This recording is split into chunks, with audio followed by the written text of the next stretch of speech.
Okay, class, so this is just going to be a small tutorial on arterial waveforms, just so you guys can get a little taste into vascular and understand arterial waveforms. Just recording a lecture. I got the CBS students looking at me like I'm a lunatic talking to myself. I know. So I just want to kind of just break down a little bit some of the characteristics of an arterial waveform. So when we in ultrasound, we use our pulse wave Doppler, our function where we can actually listen to arterial blood flow, measure velocities. We get something called pulse Doppler tracings. So this is that PW function. So I'm just going to share my screen real quick. So this is an example of our pulse Doppler, our spectral Doppler waveform tracing that we would get when we're looking at arteries. So this is specific to arteries. Veins are going to look vastly different. So this is an example of an arterial tracing. So there's some different components to our arterial tracing that we just need to become familiar with. So just if you kind of go back, think to A and P, our cardiac cycle. So our cardiac cycle is made up of systole and diastole. And when we're looking at the arteries, just remember, like, our heart is our pumping mechanism for the arteries. So when we're looking at arterial waveforms, they have a systolic component and a diastolic component to them. So arteries will look different, our arterial or spectral tracing. So this waveform that we see here is going to look different depending on what type of artery we're looking at, whether if it's like peripheral arterial versus an organ flow or an artery that's going to an organ. So those of you who've had a little bit of vascular will learn to recognize triphasic waveforms versus something that's monophasic, high resistant versus low resistant. But before we get into that, just kind of going over briefly the different components or parts of that spectral waveform tracing. So during systole, we start over here. So this is the beginning of systole. The heart now is starting to contract. It's ejecting the blood out of the heart. So the blood flow in our arteries is starting to accelerate. So as the heart's contracting during systole, we're ejecting blood out of the heart. The blood in our arteries is starting to accelerate and will continue to accelerate until we reach what's called our peak systolic velocity. So that's our point to our waveform, this little peak here. So that's referred to as peak systolic velocity. You can also refer to it as the peak systolic frequency, but I just like to refer to it as that peak systolic velocity. So this is our maximum velocity that the blood flow in that particular segment that we're listening to. This is that max velocity that blood flow is going to reach. So in this case, if we look at our actual tracing, so it's a little bit over 100, maybe like 105. So as that heart contracts and ejects that blood, the blood's going to accelerate to that peak systolic velocity. And then it's going to reach that peak point, and then it's going to start to decelerate. So blood flow starts to decelerate. And then we have this second portion that's called a dicrotic notch. This notch represents the period between systole and diastole now in our cardiac cycle. So you can see it over here. We have this notch. This is actually a fairly deep dicrotic notch. So this represents that separation between the systolic component of our waveform and then this diastolic component. So this is that diastolic runoff. End diastolic velocity, which is the other component to us measuring resistive indice, is seen right at the end of that diastolic flow component. So right before we get that next systolic period is our end diastolic velocity. So when you guys start measuring these velocities in the lab, you're going to measure peak systolic velocity and you're going to measure your end diastolic velocity to be able to calculate your resistive index. Some of the other components we could see here, it's a nice, what's called a spectral window. The envelope refers to the actual tracing of the waveform. So the outer edge of that tracing is referred to as the envelope. So just remember, this all represents red blood cells moving at a particular speed. So this is that maximum speed of those red blood cells moving during that peak systolic velocity. and then your end diastolic velocity. So when we get into those terms that you had on your test, resistive indice, pulsatility index, resistive index, and then that SD ratio, we're basically looking at these two measurements, these peak systolic and end diastolic velocities. Go to the chalkboard.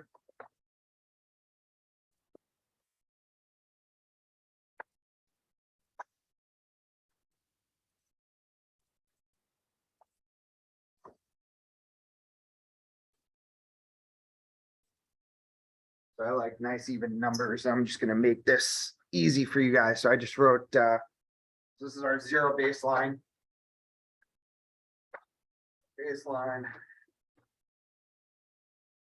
And then I'm just making this 10, so we can do some easy math. So 10 centimeters per second, 10 centimeters per second.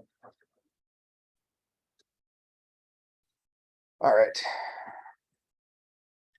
So these characteristics of our waveforms, so these waveform characteristics, so our arterial waveform characteristics can change depending, like I said, where that blood flow is going. Let me just get out of this share for a second.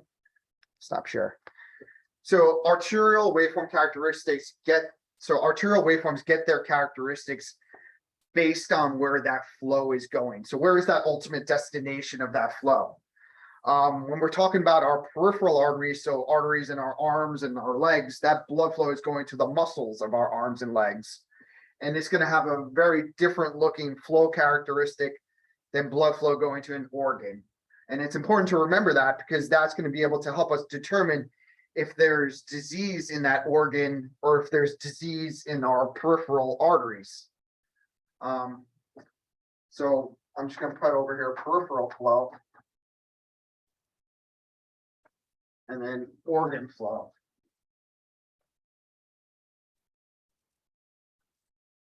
So the reason the organ flow is important for you guys is because we worry about the ovaries with ovarian torsion, so ovary and uterus.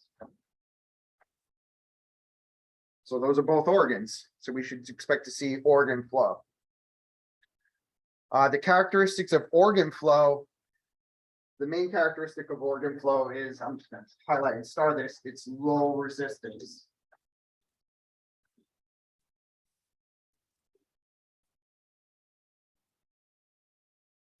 So these terms are going to make sense to you in a minute. And peripheral flow, the characteristics of this is high resistance.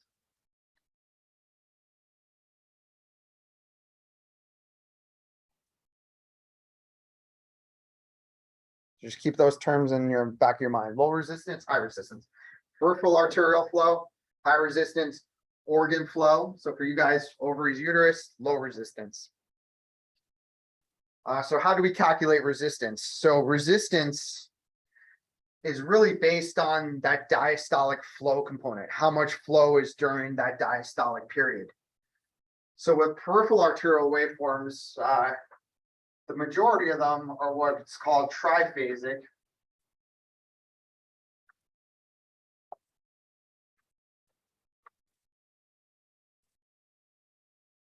Where we actually have three phases of blood flow. So blood flow is accelerating forward towards that peak systolic velocity. During that deceleration period, it actually goes below that baseline. So this zero baseline also indicates flow direction. So anything above the baseline is going in one direction. Anything below the baseline, that zero baseline, is going in the opposite direction. So with peripheral arterial flow, we typically would expect a normal waveform to be triphasic. So triphasic waveforms are described as high resistance because when we look at these peak systolic velocities compared to our end diastolic velocities, when we put that into our equation, we get a number that is very close to 1, or if not 1. When we look at organ flow we said is low resistant.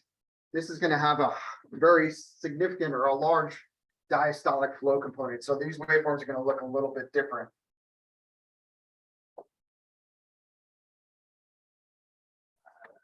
Sorry, a little faster.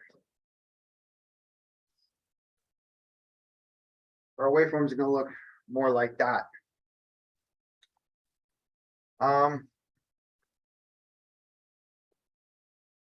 So you guys are going to learn a little bit later. These are called monophasic waveforms. So there's really only one phase to this. So blood flow is going forward and it decelerates and then continues to go forward again and decelerates. So everything is just continuously going forward in one direction. It's one phase. So we don't get any change in flow direction as we do with our peripheral arterials or peripheral arteries. So this is an example of a low resistant waveform. So the reason, organ flow is like this is because the organs need a continuous source of blood flow throughout the cardiac cycle. So particularly things like the brain, if we ever have any momentary pause of blood flow to the brain, you'll black out completely. Then you'll hear people, they got karate chopped to the neck and they fainted. It's because you're momentarily cutting off blood flow to the patient's brain, or like a sleeper hold or something like that. They'll black out on you. Kidneys are constantly functioning and working. They need this low resistant flow, continuous flow through systole and diastole.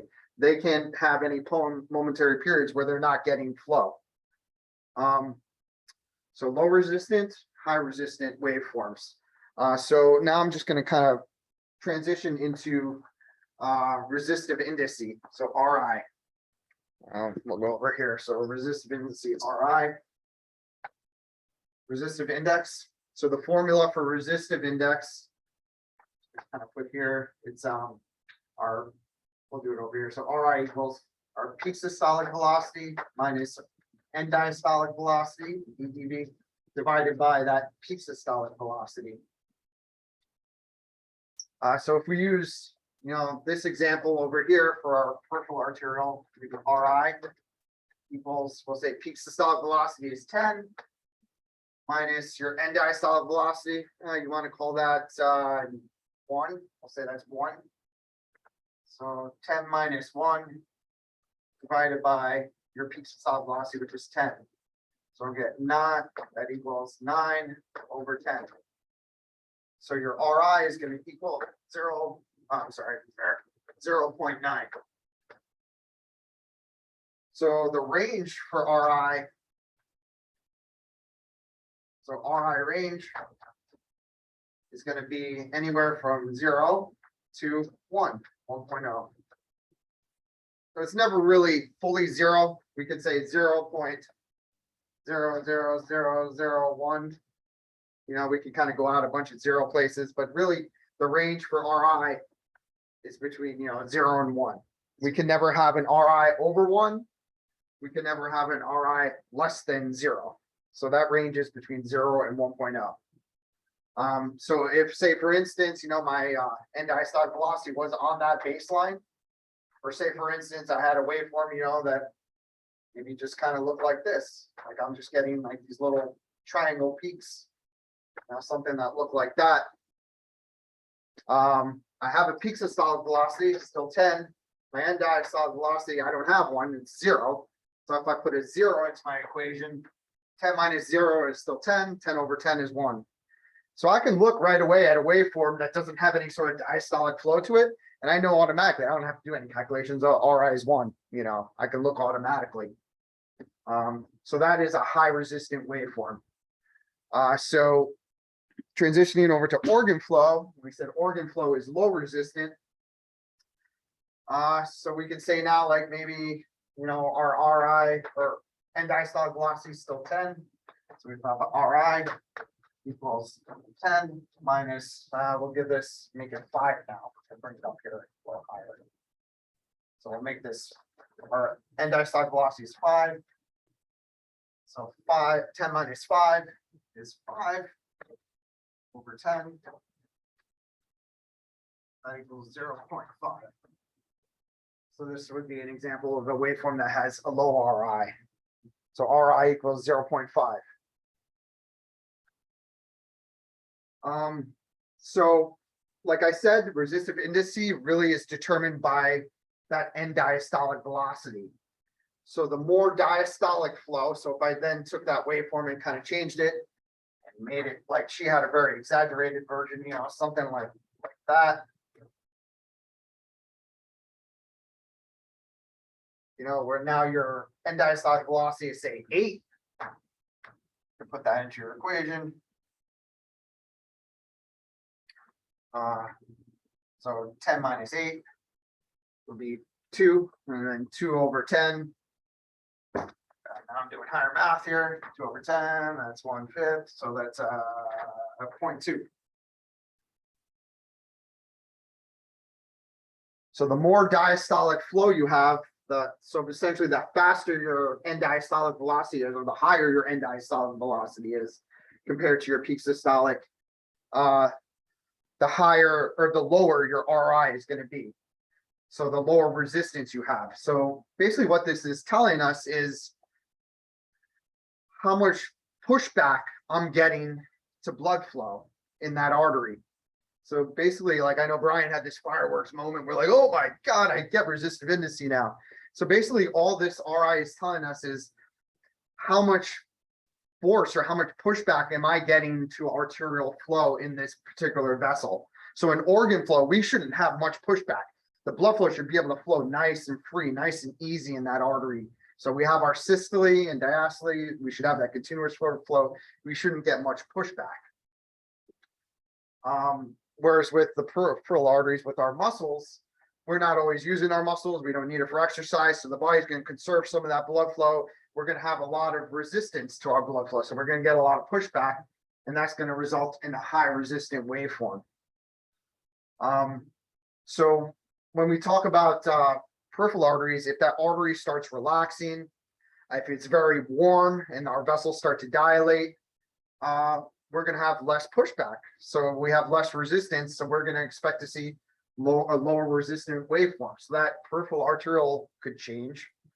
But the reason it's important, particularly for you guys, when we're talking about pelvic flow, particularly ovarian flow, when we want to look at ovarian torsion. So if you imagine, you have your ovaries there, they have the ovarian arteries, they get a nice, nice low resistant blood flow.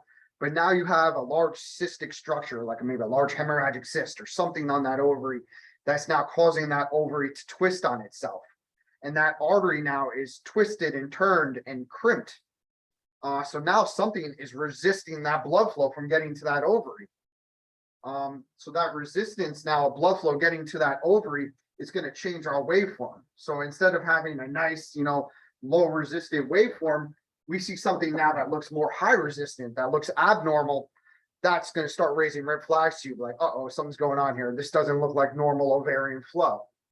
So that's why it's important for you guys, to recognize what normal ovarian flow looks like, what a normal waveform should look like. So again, it should be nice, low resistant,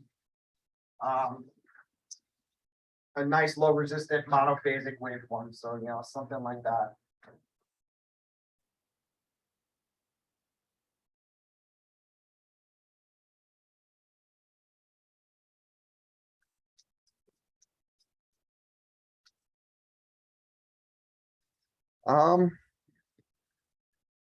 For pulsatility index, so pulsatility index is kind of related to RI. RI is, or resistive indices, are much more commonly used. The practice of it is much more commonly used than pulsatility index. So pulsatility index looks at our peak systolic and then minus that end diastolic, but then you're dividing by the mean velocity, so the average of your velocities. So let me see if I can get them. I'm just going to erase this.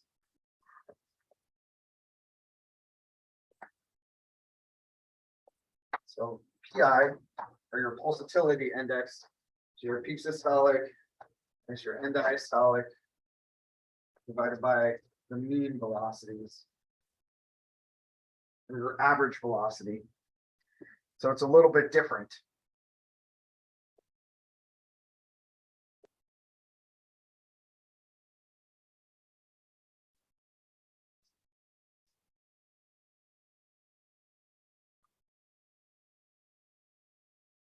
So it's a little bit harder to calculate.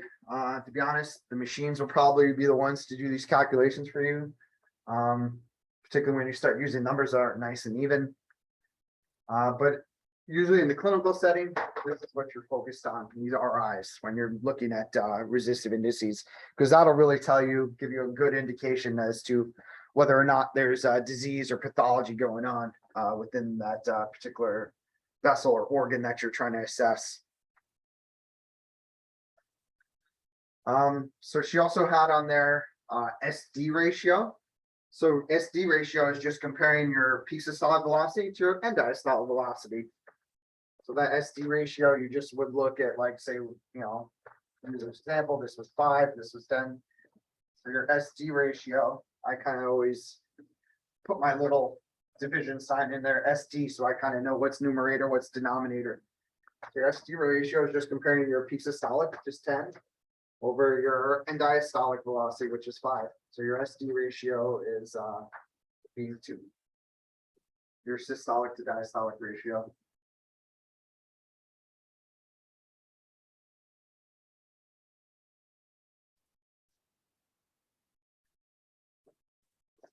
So SD ratio is not very hard. RI is not very hard as well. It's just understanding, you know, what that RI is telling you, being able to understand that.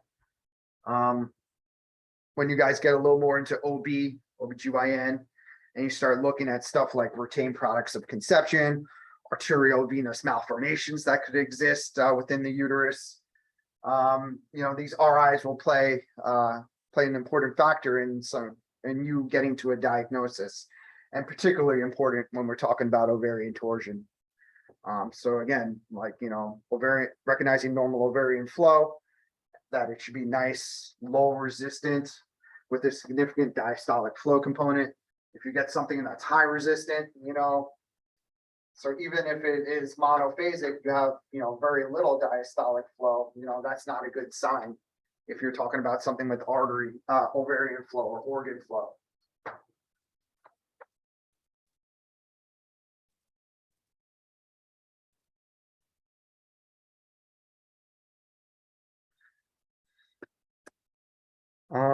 So I'm going to look a little more into about, I know she had on that sheet how, like, during different phases of your menstrual cycle, your uterine flow changes.